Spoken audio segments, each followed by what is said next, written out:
दोस्तों आज मैं आपको एक ऐसी डरावनी कहानी सुनाने जा रहा हूँ जो बचपन में मैंने अपने मामा से सुनी थी जब मैं स्कूल की छुट्टियों में उनके गांव जाता था। मामा का छोटा सा वो गांव जो पहाड़ों के ऊपर बसा हुआ है, जो मेन हाईवे से करीब 2 किलोमीटर दूर है।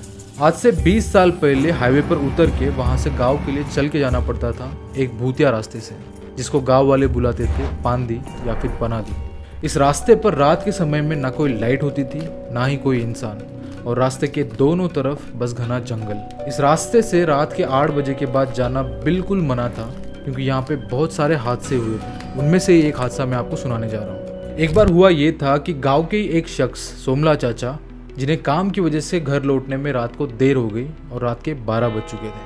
वो रात के 12 बजे हाईवे पर उतरते हैं और अंदर से तो वो डरे हुए हैं क्योंकि उनको बहुत लेट हो चुका है, बट कैसे वैसे हिम्मत जुटाकर वो पांदी के रास्ते धीरे धीरे चलना शुरू कर देते हैं। कुछ ही देर चलने के बाद उनको सफ़ेद पोशाक में एक शख्स दिखता है जिसके पास एक छोटी सी बकरी होती है और उसी रास्ते से वो बकरी को लेकर जा रहा था।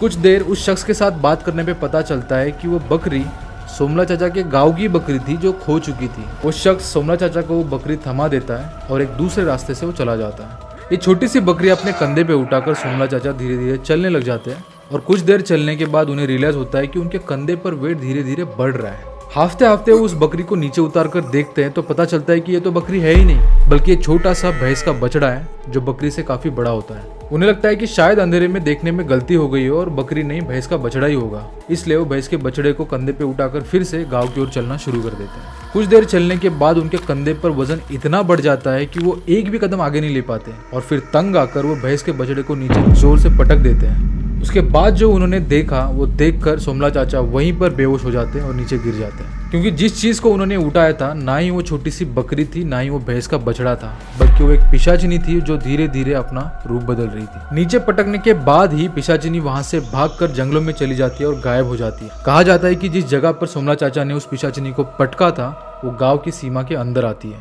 और बिल्कुल उस जगह के सामने दुर्गा माता का एक मंदिर है, और कहा जाता है कि उस जगह के ऊपर ना कोई भूत आता है ना ही कोई पिशाचिनी।